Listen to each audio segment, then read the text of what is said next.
So when a wheelchair comes into the department, what do I want to check for? I want to check if it can close and if it can open effectively.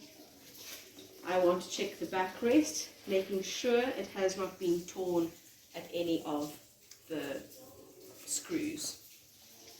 I want to make sure that the seat is intact and that the screws are all in place. I then want to look at the wheel, the main wheel. I want to see, is it shaking? Can it move nicely? I want to check if the brakes can lock and hold the tire and if they can open. Make sure they're not too wobbly from side to side. I want to make sure that the foot plates can open, that the plate doesn't wobble, that both of the hooks are intact.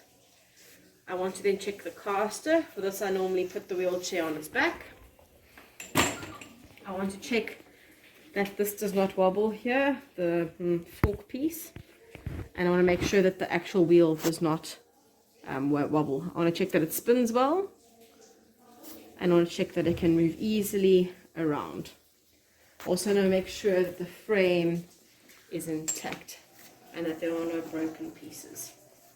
Something else we want to check is that the front of the seat is intact. This is a 45 centimeter seat extension, so it looks a little bit different from the others.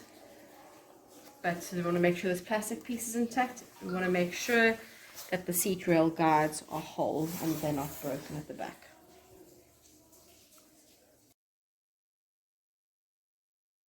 Generally what comes with a basic folding frame. This is your calf strap, or leg strap as some people call it. This is your not so ideal spanner, but it works, but you often lose knuckle skin. These are your seat rail guides, I think is the technical name. I often call them Y brackets because they look like a Y.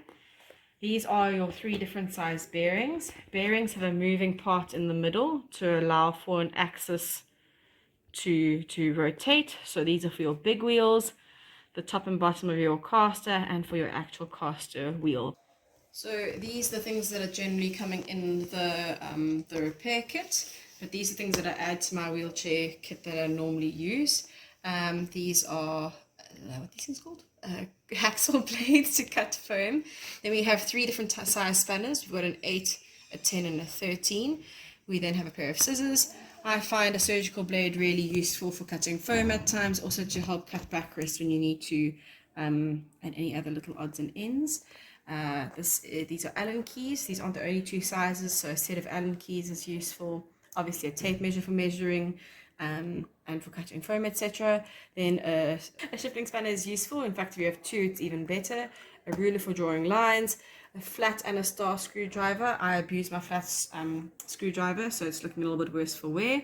And then we always have Tipp-Ex and a pen or a Koki to draw with, glue and some kind of a spatula to add it on. Also glue is necessary, and then a hammer is also useful to help try bend things straight after patients have bent them, also to help knock out bearings which have seized.